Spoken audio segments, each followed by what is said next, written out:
thank you so much for a couple of things. One, your friendship. Of course. Oh. You know, I appreciate your friendship. You know, this is not just a celebration that is for us, but I think now we can say that you are part of the celebration now. Oh, that's being awesome. here with us. Thank you for coming to be a part of this. I'm looking forward to it. My wife, she's upset. She should be. She should be here. She should be here with us. You should be upset. We're talking directly to you right now. She said that because she can't come here today and she's not going to be here Sunday because you guys are in Brooklyn, I got to bring you guys back out. And that's straight from her. I don't want to get in trouble, so please help my Don't marriage. argue with her. You know what? Yeah, I help think my we can do marriage. that. We can All do right, that. thank you. We would love that. Thank you. So my marriage is safe. It's safe. But on a serious note, introduce yourselves. Who are you?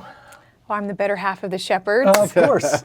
I'm Brittany Shepherd. I'm Anthony, and we are worship leaders / new lead pastors in Southern California at a place called House of Destiny. And New season. yeah, Really soon to be. different terrain and really Fierce cool. Church. We'll launch a local church out of the online church, and Wow, so okay. it's just a crazy, busy, fun season of ministry. So, Good, yeah, good. That's kind of who we are in a nutshell. Excellent. Yeah. Well, I'm excited for you guys, you know, because if I would have interviewed you this last year, it would have been, you know, worship leaders, Just- musicians. But That's now right. to add to... I'm glad we waited to give us a little more things. We were hoping somebody would read our bio, and so we could just sit here and be like, oh yeah.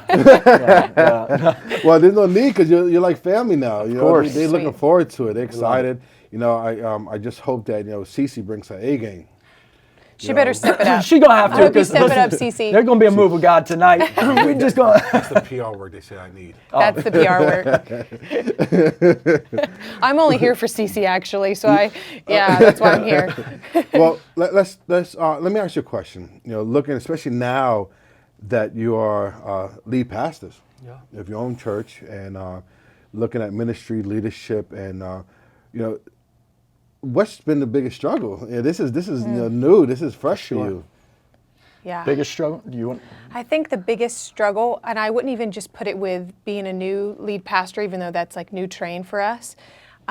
Just ministry in general. I think the biggest struggle is just church hurt and being able to forgive people.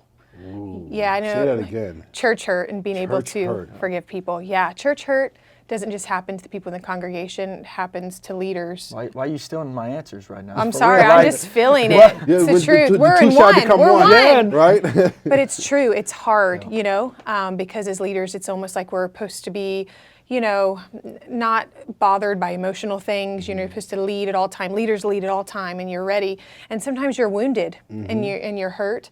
So I think that can be hard to really, when you've pastored someone, if you've poured into someone, and they can hurt you and just leave, or other leaders. I mean, it's a tough pill as leaders to swallow. I was going to say most people in the normal congregation that aren't pastors, they experience church hurt and it comes from that. But man, there's a whole different side of it when you are the leader and you have a son or a daughter that you've poured into, and all of a sudden things change. And man, that side of things, honestly, is I think the greatest thing that we have learned to over the last 2 years to really, you know, be vulnerable with ourselves, be open with ourselves, and also learn how to lead out of that. And I think, you know, that makes us more acceptable, makes us more real to people. I think this generation, man, they're so tired of the facade of, man, my pastor's awesome and he doesn't go through troubles. And Yeah. the reality is, man, it doesn't matter if I'm a pastor, or you want to call me a bishop, or you want to call a prophet, or whatever your name is you want to put in front of somebody.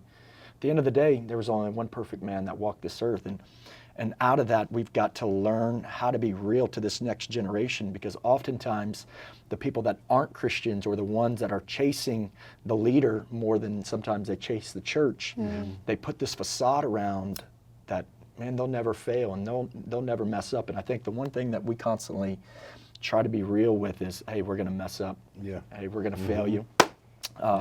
But we're also going to be quick to forgive and ask for forgiveness. And I think in this season, the last 2 years, I think the greatest thing, man, that we've learned in the last 15 years of full-time ministry is learning how to forgive. Wow. When you take on something like church hurt, man, or a son or daughter leaves you, man, there was moments where We wanted to walk away. Yeah, you want to quit ministry. Wow. And let's stay at church, right? Because I say, no, this is my slogan. I give mercy because one day I might need it. For sure. It's good. You know, because I'm human. You know, and there's a thin line that's separating us from living our humanity and living in the spirit. Yeah. Is a strong will to stay in that spirit through prayer. You know, and I look at church hurt and trying to separate. Okay, now was how do we isolate the occasion or the hurt, and so that when the next individual comes along, we don't bring that into this You're right. next relationship. That's honestly, we've said this many times, and everybody that kind of knows us knows our brand. We feel like we are called to be revivalists, and one of the things that we see in this next move, this next awakening, this next revival, is really taking the broken ones and still ordaining them to let them know and understand that they are not looked over. You're still chosen, and it's just like anything else, when you're going through to get a message that this coming weekend, it's oftentimes we preach messages off things that we're dealing with. Yeah. And so we had to go through all this to learn what people are dealing with, man, because there's church hurt, there's hurt inside that they're carrying, grief, struggles, suicide is huge right now. And I think really examining, I know I found myself going, okay, like you're saying, examining the root. Why did that hurt me that way? Yeah. And then when I meet someone else, lowering that expectation and discipling them, meeting them where they're at. Not where I left off in another relationship and not where I expect them to be. For sure. But actually where they're at and just relationship. Yeah. Wow. I wish we could had enough time. We could stay there because I believe that this is something that is never talked about. Never. I gave a message and they called me up in front of a bunch of pastors, but I felt like I wasn't even worthy to speak. And I said, I give you one thing.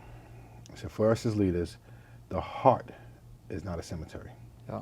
That's good. We tend to quickly bury stuff in the heart, not resolve it, and it becomes a bunch of different burial sites for unresolved issues because we as leaders we don't have a safe place to have that discussion. Right. So I think church hurt just really has a whole umbrella on its own. It does. But what has been your strength though? Let's talk about that. Let's bring it up a notch. Learning to forgive people.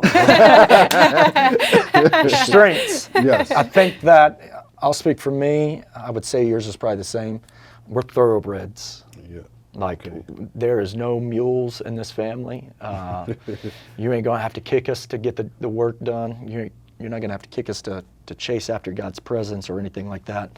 We're going to go regardless if anyone goes or not. Nice. And so I think that's probably our greatest strength. I agree. Yeah, again, We're it can driven. also be your greatest failure too. Yeah. It's the whole Superman mentality. His greatest strength was his greatest weakness. Yep. And so because of that, we've learned how to zone those two worlds in. And to balance. I think we do a great job at balancing family and ministry. Good. Just keeping it.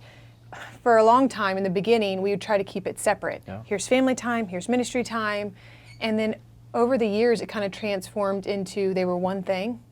And people go, how are you doing that? I'm like, we just involve them in everything. Now we have our separate time where we go home and we're just wrestling with Sundays, the boys. we don't talk church. Yeah, Monday, it's like we don't no talk church. It is family. Yeah. You're But balance is everything in life and in family and in ministry. And we always say, how can we speak to someone's children or family if our family isn't healthy? Yeah. So we've made that a priority, especially in the last 5 years, making sure we're healthy across the board so we can really attack and do what God has called us to do. Well, I was going to say, and part of that was also our DNA switched probably 3 or 4 years ago where we were probably chasing more of the artist scene more than just the pastoral scene. And I don't mean being a lead pastor. I mean just when a church hires you on staff, they're not necessarily always hiring an artist. Some churches do. They want that. Other churches want leaders and pastors. And so we had to go through some rough times, man, some rough setbacks to really learn, we're not here just to be artists. We're here to be leaders and pastors and love people and meet people with their needs. So. Yeah. Nice. Yeah, because my dad, he said, ministry starts at home. Yeah. He said, that's your first place of ministry. And if you can't handle that, then you're going to have a hard time dealing with the church that God has called you to minister to. For sure. So thank you for your transparency. I appreciate that. Looking at, you guys young, Thank you. Your music caters. We can't zone in too much because I got gray hair. Yeah, keep it back. Well, keep it now back. these days you can have gray still. No, that's not cool. That's not cool. That's still not cool. Well, your music caters towards a younger demographic, and look at the millennials, the Generation Z. What would be your advice to help them navigate this whole world of distractions? The first thing some of them do is they pick up their phone and see how many likes they got. They're distracted with numerous of things where, to the point where their attention span is so short because they can get so distracted being distracted. Yeah. I mean, I think that's what the enemy does best, is always distraction. Because sometimes I'm not feeling attacked, but then I notice I'm just really busy with other stuff that's not kingdom business. And if I go trace it back, I find it's the enemy that's got in somewhere. So it's hard to be distracted. And like, perception's reality. So if people are seeing us busybody, like they think that's a reality, but social media is just what we want people to see, right? We, you know what I mean? I look really skinny in those photos sometimes, I'll tell you that much. I got a tan and you see me, you're like, that's not what she looked like. Do you know what I mean? But it's just where we're at. So I think for us, meeting children, meeting generation where they're at, raising them up. It's not enough to say, oh, we love the kids, we're gonna raise them up. Actually letting them lead, I know our son Ashton, he loves to lead worship. And he just led the other week at our online church, and they're anointed to do that. So giving them the space to actually be who God called them to be, to me, is the most important for the next generation. Yeah, I was going to say, I think the distraction comes when you get off purpose. Yeah. And if you're the parent, my job for Ashton is to focus him in on that purpose. We were talking before, off camera, before we started all this, and Ashton loves basketball. And so I'm a huge basketball fan too, but I'm also a huge church fan. And so I keep him focused on the two things that he loves most, Jesus and ball. Wow. And everything else kind of separates itself because he's constantly looking to drive, hey, I've got a game this week, or hey, I've got a service this week. I need to get myself prepared. And so we're big on the discipleship / let's practice, let's put in the work to make sure we stay focused on what the purpose is. And so we've got a generation right now that unfortunately is somewhat unpurposeful. And that's where the distraction is, because they're trying to find the outlet of where should I go, what should I do, because the thing that grabs our attention is the thing that we need to focus in on. I think too, always being teachable. Yeah. I always tell that whenever we're speaking at young adult conferences or youth, I'm like, be teachable. I always say be fat. Yeah. Faithful, available, and teachable. Okay. And teachable is the most important. Not pretty hot and tempting. Not very hot. Not very hot tempting. They probably think that. I should probably reword that. But it's important, at any age, that you're always teachable. You're always learning, and you never know it all, because the moment you think you know it all, you've reached your cap. And there's so much more potential in our youth than they know they have. Because honestly, a lot of people aren't speaking into them as well. Yeah. They're not speaking positively. So we always try to talk hope, talk future, and let them know that their future is much better than what they look like right now. Yeah. Nice. How did you discover this is what you want to do? Looking at growing up, me, I knew I wanted to be a preacher. Yeah. Because I looked at my dad. My dad was a man. That's awesome. Still a man. At the age of 12, 13, I said, "Wow, this is pretty cool. I like this," especially because I saw the chains being broken with some of the individuals. We act like we didn't know what was going on, but we knew that parent had issues, that parent was going to do this. Of course. And seeing that altar call and things move, like, wow, I like that. That's the PK life. I think that's what you guys have Yeah, in common. I was going to say, our stories, that's probably why we mesh so well. I grew up watching my dad, as a youth pastor and now as a senior pastor, and just, I think every son wants to be like their father.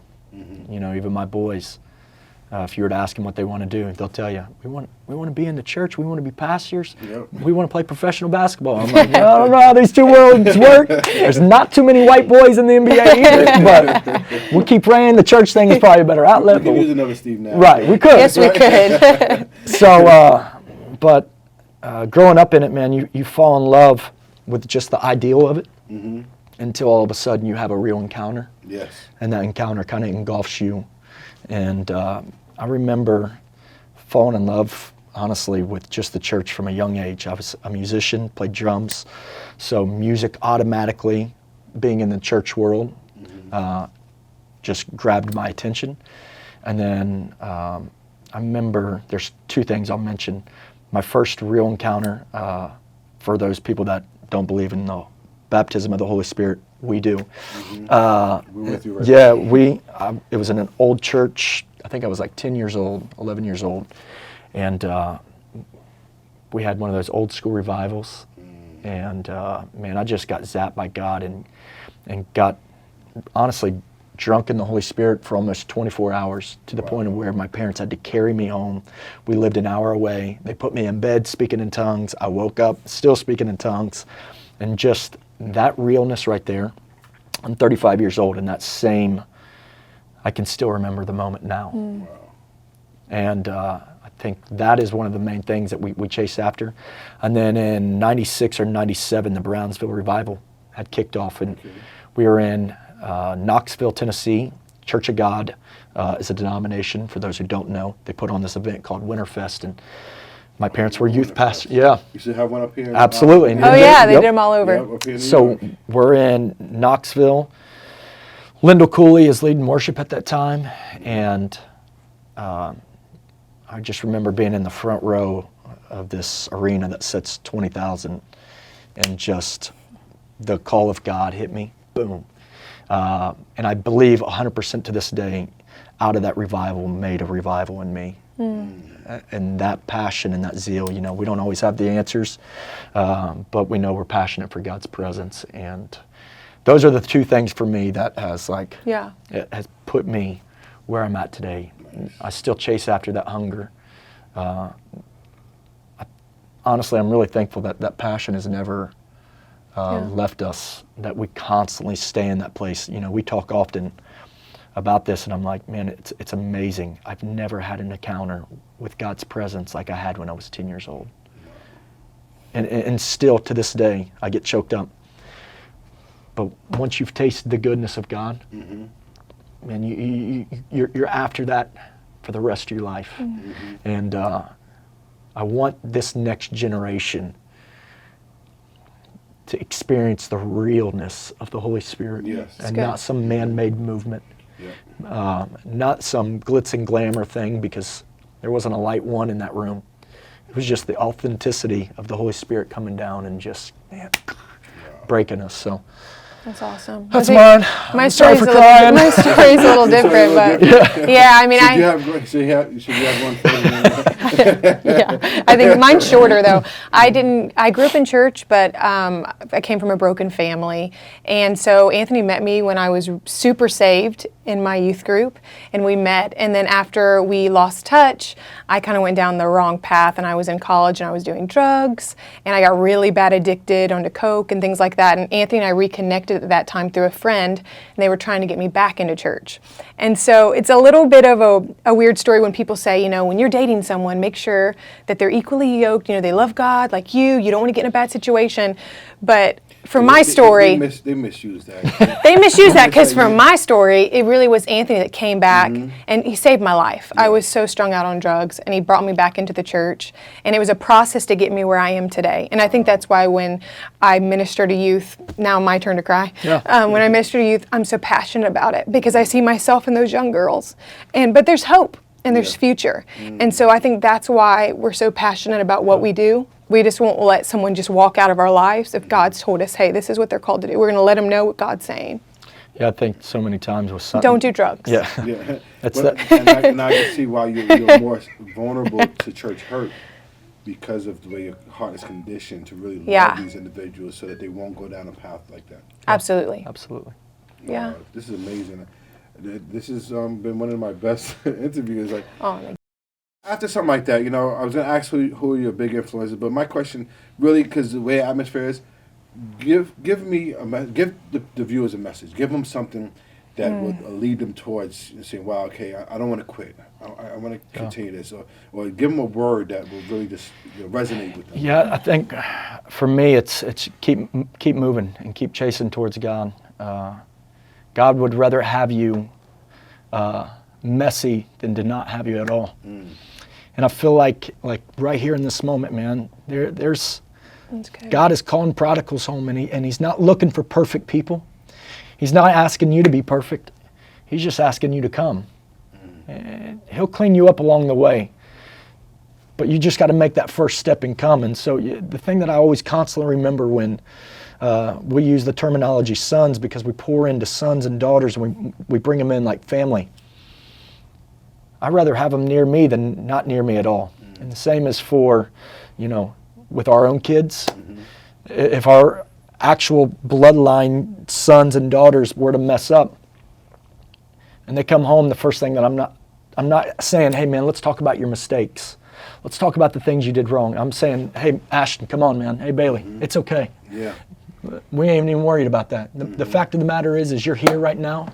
You're in this moment. You're right in this present time. God loves you. I love you. And there's nothing greater than understanding that, just that right there. That's the kingdom. You can put all the other extras on top of it if you want. But the reality is God is madly in love with you, and He's calling you home, and He's calling you to chase after Him in a way that the bride literally burns for the church. And so that would be my message for you. And that's exactly what I would say. And I think that some of you out there get confused about which voice you're actually hearing. And it's like when I'm in the store and I hear one of my children yell for me, I know their voice immediately because I spend time with them. I communicate with them daily. And I think the Father desires a deeper relationship with you. He desires to hear your voice, to be in relationship with you. Don't get caught up on this religion stuff, but He wants to speak to you and spend time with you. So when you know He's speaking, you can actually say, okay, God, what are you telling me to do? Don't let the enemy cause confusion, and don't let him get you in a sidebar all by yourself, because that's what he would love to do, get you all alone, depressed, with no one around you. You need to get in a church. If CCC is your church and you've strayed away from it, come back. Come back, because He wants you to be in fellowship with others, to be lifted up, because there is hope for you. I was going to say, and I think one of the things, just for our audience, our House of Destiny audience, we're with Pastor Jamaal. You don't know him, but you're going to get to know him. But one of the things that we love about you, Pastor Jamaal, honestly, from our side, is that you're real. The first time we came here, you spoke a message on scars. Yeah. And that was at the beginning of our season where we were wounded. Wow. And what you did for us is you put us back on track in that message. And I knew from that moment on, Brittany and I both were linked to this guy because God spoke through you to heal us right where we were, to realize that the scars were only as a remembrance of what God brought us through. I'll never forget that line that you said that. And so there's no doubt in my mind you're in the position and in the place at the right time. Absolutely. Then in this moment, I'm telling you, it's key. I love your father to death. I think he is a brilliant, brilliant man.